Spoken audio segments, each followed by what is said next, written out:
Estamos con un amigo de la casa, la forma en que me gusta presentarlo porque en él siempre existe predisposición para poder hablar con nosotros. Estoy hablando de Santiago Leiras, politólogo, profesor asociado de la Universidad de Buenos Aires y doctor en América Latina Contemporánea por el Instituto Universitario de Investigación Ortega y Gasset de España. Eh, fresquito, fresquito, muy fresquito. Hoy, eh, en el diario Clarín, publicó una nota de opinión, Santiago. Eh, el título es ¿Presidente o profeta ciudadano? Santiago, Farage Cabral te saluda, buenas noches. Hola, ¿qué tal, Farage? ¿Cómo te va? Buenas noches. Gracias por llamar, ¿eh? Gracias como siempre por estar con nosotros, Santiago.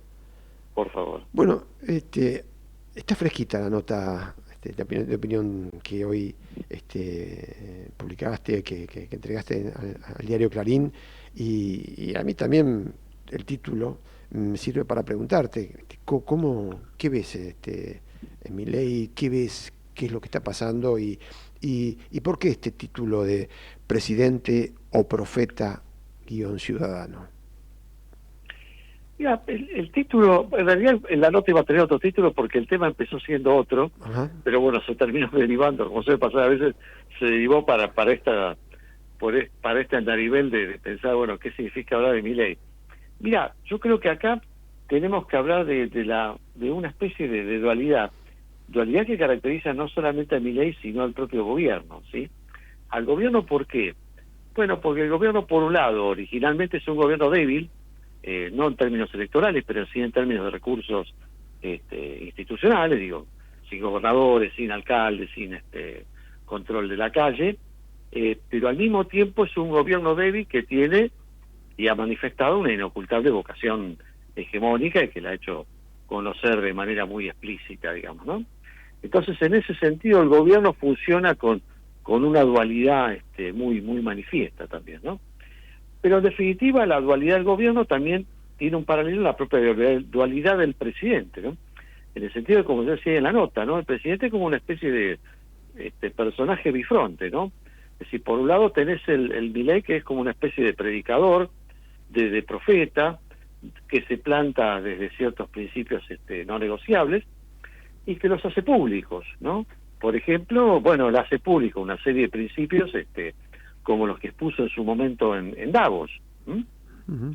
Aun cuando es una agenda que en realidad históricamente es una agenda que ha sido ajena a la de él, porque él siempre ha sido el economista que se ha dedicado a estudiar el tema de la inflación y demás, ¿no? Es decir, por un lado te aparece esa parte de Milei que tiene que ver con esa idea de una suerte de líder principista que intenta encabezar alguna especie de corriente ideológica a nivel internacional, y que por otro lado, bueno, en su rol de presidente tiene que reconocer una serie de límites que tienen que ver con la naturaleza misma de cómo funciona el sistema político de la Argentina y que obliga al presidente a por momentos negociar con la casta, ¿no? Yo decía en la nota un poco en broma, decime que negociás con la casta sin decir que estás negociando con la casta, digamos, ¿no? Aún con todo lo que viene atrás, que siempre viene acompañado de la cuestión de la caracterización de la casta y el término mandriles, ratas, etcétera, etcétera, todo lo que ya conocemos en este caso del presidente, ¿no? Y es una dualidad que por momentos termina resultando compleja, porque el presidente, bueno, administra razonablemente una frágil gobernabilidad que construye, pero de alguna manera el profeta o ese ciudadano termina generando una serie de crisis. Milei se termina como ciudadano profeta autoinfligiéndose crisis que no supone que esto va a tener un efecto inmediato sobre la gobernabilidad, pero en el mediano y largo plazo puede tenerlo a la medida que, bueno, el gobierno siga disparándose permanentemente tiros en el pie, digamos, ¿no? Vos en la nota señalás que con estos ejes que tomó fundamentalmente en lo que fue el primer trimestre del año, ¿no? Digo, la agenda anti-woke, el cripto gay, digo, que el presidente tuvo una inusual capacidad de autoprovocarse crisis, ¿sí? Y tiene que ver con un espacio de confianza, digo, tuvo una sobreconfianza, digo, ¿dónde crees vos como analista político, como politólogo, que falló al momento de leer esto, Milei? Mira, yo por momentos pienso que hay análisis que nos exceden a los politólogos y quizás sean más para para los psicólogos más que para los sociólogos, ¿no? Ujú. Porque, mira, yo pensaba esto, si nosotros hubiéramos tenido una conversación como esta hace, pongamos, un mes y medio, un mes atrás, seguramente el carril de la conversación hubiera ido, o yo te hubiera argumentado más por el lado de, bueno, justamente como Milei en un contexto donde él teniendo escasos recursos pudo construir un esquema de gobernabilidad y que, bueno, ese esquema de gobernabilidad era posible por activos propios y por activos que no eran propios, ¿no? Activos propios, decir, bueno, Milei puso orden en la macroeconomía, pone orden relativo en la calle, que el orden, digamos, se manifiesta por, bueno, una serie de iniciativas no muy ortodoxas, digo, aumento de presupuesto, digo, los planes sociales, por ejemplo, y al mismo tiempo eso combinado con la reducción de los intermediarios, o el poder de los intermediarios, y por otro lado, activos no propios a partir de, bueno, que Milei tiene un activo no directamente generado por él, pero tiene que ver con la, podríamos decir, descomposición del sistema político o una parte de él que conocimos hasta diciembre de 2023, especialmente el tema de Juntos por el Cambio, ¿no? Quizás en el caso de la disgregación de Juntos por el Cambio está la manifestación más explícita de esa descomposición del sistema político. Bueno, hoy la conversación pasa por otro carril, que es, este gobierno es un gobierno que ha logrado construir una gobernabilidad incipiente, precaria, ¿no?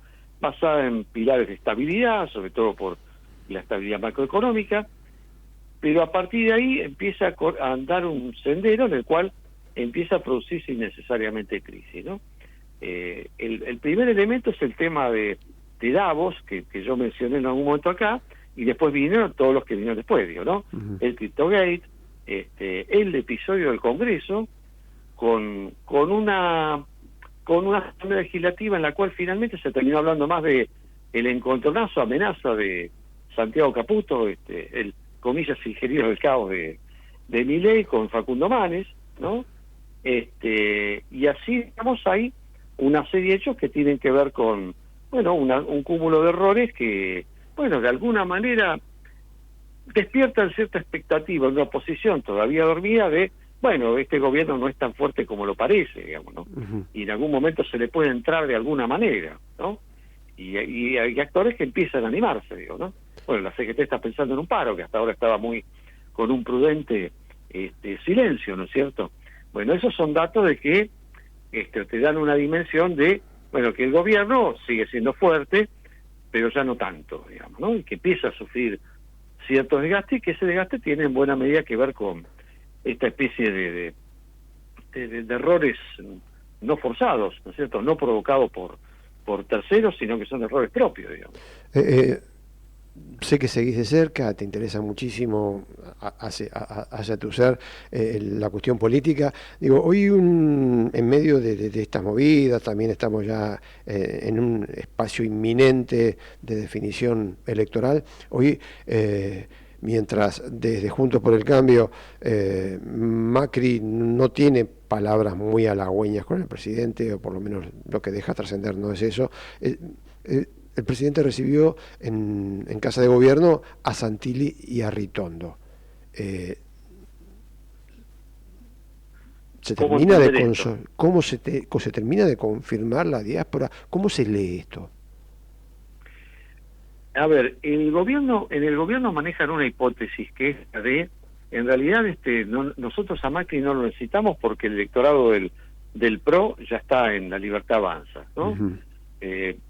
Yo tengo la sensación de que no es descabellada esa idea, ¿no?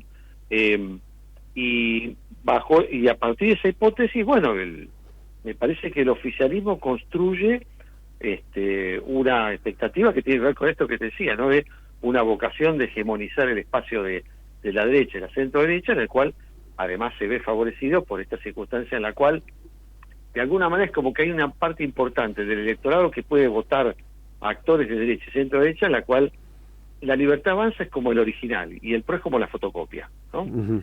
Entonces, ¿qué sentido tiene optar por la fotocopia si tenés el original, ¿no? Ujú. Y parece que, bueno, hay actores que también en esta especie de aparente nuevo rumbo de los tiempos, ¿no? Bueno, la foto esa que se veía circulando por distintos lugares el día de hoy, quizás es una muestra bastante manifiesta, ¿no es cierto? Bueno, ese camino se lo empezó a recorrer primero Bullrich, ¿no? Bullrich fue la primera que dio ese paso. Después, si pensamos en nombres así muy notorios, el caso del intendente de 3 de febrero, el caso de Valenzuela, Ujú. ¿no? Y me parece que esta foto, por acá justo estoy, en este momento tengo prendido acá con el programa Paño y está poniendo la foto. Bueno, esa foto donde aparece Ritondo y donde aparece Santilli, me parece que es una evidencia de cierto reconocimiento de alguna situación, donde claramente el actor que representa hoy a lo que puede ser este espectro de la derecha argentina es la Libertad Avanza, ¿no? Me Y, parece que en eso hay una especie de reconocimiento, digamos, ¿no? y todo el juego del PRO entonces va a tener que estar centrado en la ciudad de Buenos Aires y cómo le va en las elecciones legislativas del 18 de mayo. Digo, porque si le va mal, que el último pague la luz.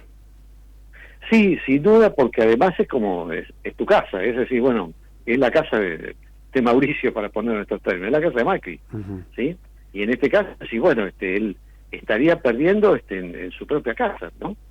Eh, bueno, hay que ver a ver cómo finalmente termina cerrando la propia situación en la ciudad de Buenos Aires, y en la ciudad de Buenos Aires esto da lugar a una alianza como la que parece tendría lugar en la provincia, o priman otro tipo de conciliaciones y estrategias que tengan más que ver con una cuestión de dirimir a ver quién es el que en 2027 podría potencialmente ser el que administra la ciudad de Buenos Aires. Si no hay algún cisne negro, ¿no? Léase un Santoro que termine siendo una especie de cisne negro en esta situación, ¿no es cierto? En Y que medio el de peronismo vuelva a la ciudad en medio de tantas listas, es en todo en caso medio de tantas también. listas, digo.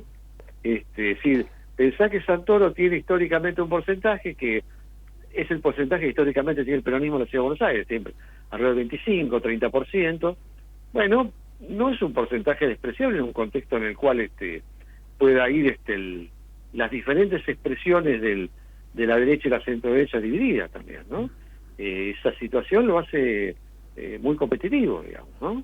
Bueno, quiero hacer un punteo con vos, Santiago, y aprovechar tu seguimiento, tu conocimiento del tema.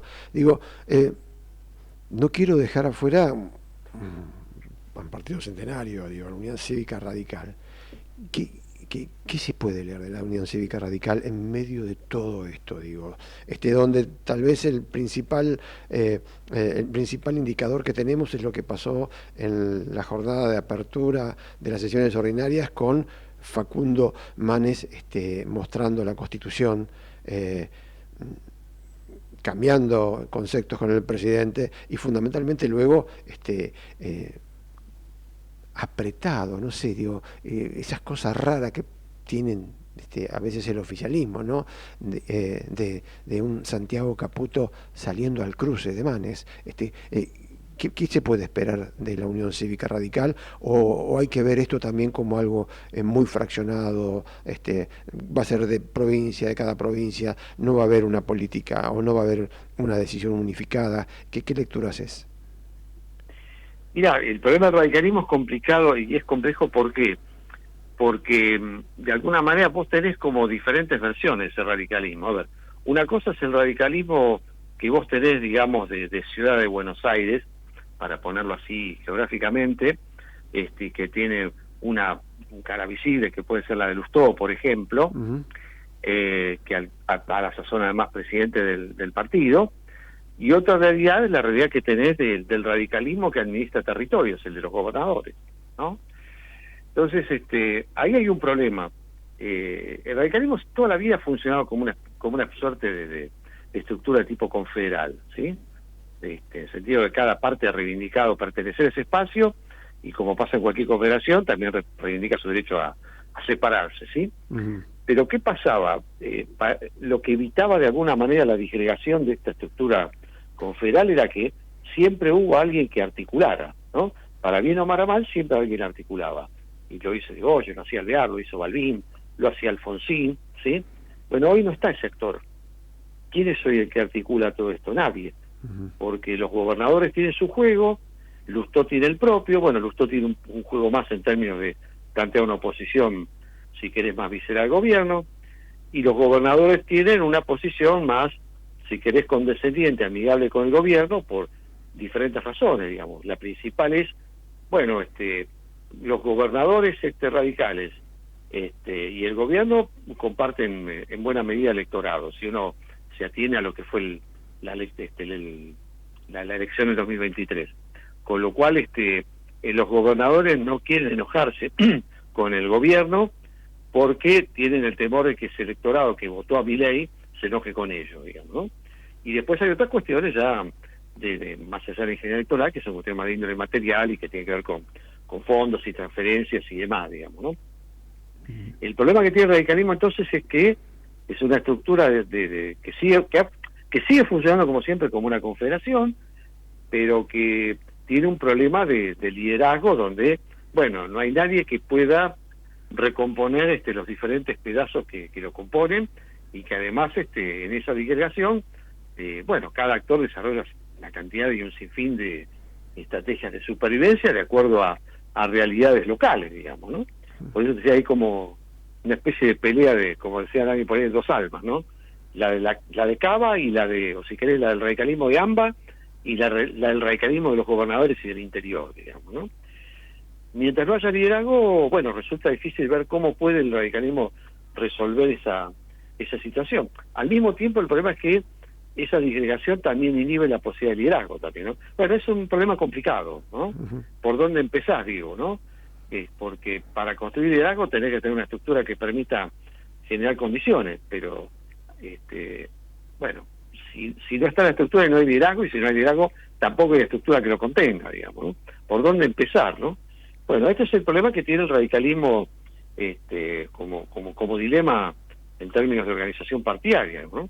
Y después tiene otro problema más de corto plazo, que es este año renueva el 70% de los cargos legislativos que obtuvo en una muy buena elección de Juntos por el Cambio, que fue la del 2021, ¿no? También eso es un serio problema, y es un serio problema en términos de la cuestión de la supervivencia organizacional, digamos, ¿no? Así que yo veo una situación de mucha complejidad en el caso del radicalismo, y con un dilema del cual no veo salida fácil, ¿no es cierto? Estamos cortos de tiempo, pero no quiero irme, y apelo a tu poder de síntesis. Podría dar para mucho más tiempo, pero vos sabés lo tirano que es esto. Hablamos de Milei, hablamos de Libertad Avanza, hablamos del PRO, del radicalismo, y ¿qué lees del peronismo hoy? Bueno, el peronismo tiene un problema, sería casi para un programa el tema del peronismo, pero el peronismo tiene un problema, a ver, hoy el peronismo tiene un problema muy similar al que tuvo el radicalismo a comienzo del siglo. ¿En qué sentido? A comienzo del siglo el radicalismo tenía un liderazgo y un problema llamado Raúl Alfonsín, ¿no? La presencia y la permanencia de Alfonsín en la vida política de la Unión Cívica Radical termina obturando la posibilidad de renovación del liderazgo. Bueno, problema que el radicalismo sufre hoy, ¿no es cierto? Me parece que al peronismo le pasa algo parecido, y me parece que Cristina es al peronismo lo que Alfonsín en su momento al radicalismo, ¿sí? En el sentido que, bueno, Cristina es un elemento obturador de la posibilidad de una renovación hoy en el peronismo. Aún está Cristina, si querés, mucho más debilitada, en la cual hasta empieza a haber ciertos signos de rebeldía. Bueno, aparece Kicillof, hay que ver ahí qué pasa con Kicillof y hasta dónde está dispuesto Kicillof a llevar esa confrontación, ¿no es cierto? Sí, hay que preguntarse si Kicillof no va a estar recorriendo el camino de otros, el de Larreta, digo, por ejemplo, ¿no? En esa pelea con Macri, ¿no es cierto? Pero me parece que, bueno, también el peronismo tiene un tema ahí a discutir, y mire que está vinculado entonces a la cuestión del liderazgo, ¿no es cierto? Y la presencia de Cristina termina siendo parte de un problema en términos del dilema de la renovación, no es parte de la solución. Claramente me parece parte del problema. ¿no? Santiago. Como aquel Alfonsín de hace 20 años atrás. Santiago, gracias como siempre por acompañarnos, por estar con nosotros, por compartir tu siempre escuchada opinión y lectura de la política. Así que me parece que, y coincido con vos, que bueno, que el peronismo puede dar un poquito más, pero bueno, estamos cortos de tiempo y te agradezco el poder de síntesis. No, por favor, un abrazo grande y gracias por llamar, como siempre. Santiago Leiras, politólogo, profesor asociado de la Universidad de Buenos Aires y doctor en América Latina Contemporánea por el Instituto Universitario de Investigación Ortega y Gasset de España, acá con nosotros, en Punto de Referencia.